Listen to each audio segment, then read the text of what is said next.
আমার প্রিয় ছাত্রছাত্রী ভাই বোনেরা, আপনারা আমাদের প্রেরণার উৎস হয়ে আমাদের সাথে সাড়া দিয়েছেন।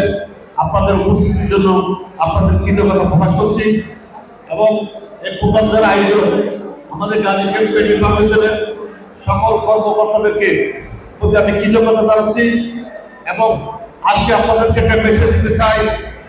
পটিয়ার ছাত্র সমাজের ছাত্রছাত্রীদের পক্ষে আমি থাকবো এবং আপনাদের যারা লেখাপড়া করতে পারবেন না, যারা ফ্যামিলিগতভাবে কষ্টে আছেন, তাদের পাশে থাকবো এবং ভর্তির বিনিময়, বিশেষ করে যারা বেতন দিতে পারেন না, টিউশন দিতে পারেন না এবং এই যে শিক্ষাকে সামনে রেখে এই পটিয়া বাংলাদেশের দরবারে আশা করি প্রধান উপজেলা হিসেবে পরিবেশ হবে।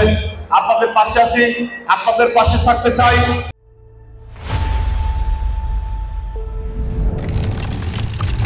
আমাদেরকে আলোকিত মানুষ হতে হবে, মানুষের মতো মানুষ হতে হবে।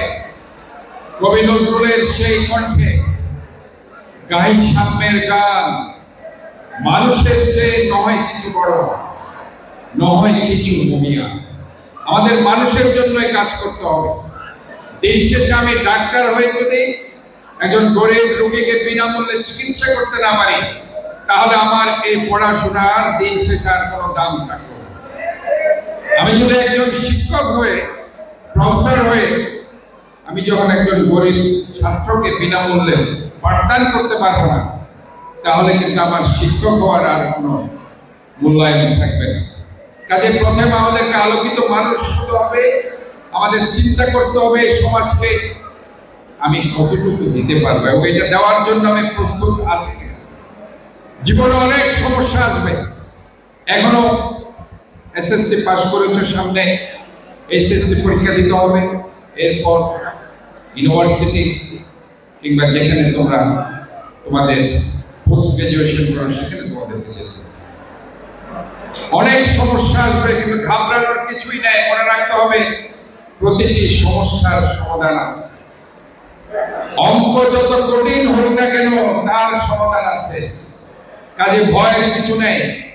আমাদের যত জীবনের সমস্যা আসুক না কেন তার সমাধান অবশ্যই আছে এবং যে যত বেশি এলিগেন্টলি, ইন্টেলিজেন্টলি এই সমস্যার সমাধান করতে পারবে, সেই কিন্তু সবাইকে ক্রস করে উতরে সবার সামনে এসে যেতে পারবে। তার ডিসিপ্লিন লাইফ লিড করার জন্য, তার একাগ্রতার জন্য, তার কমিটমেন্টের জন্য। কাজে এই জিনিসগুলো অবশ্যই স্মরণে রাখতে হবে। তবে যে জিনিসটি ভুলে গেলে চলবে না সেটি হচ্ছে সবসময় গুরুজনদের সম্মান করতে হবে।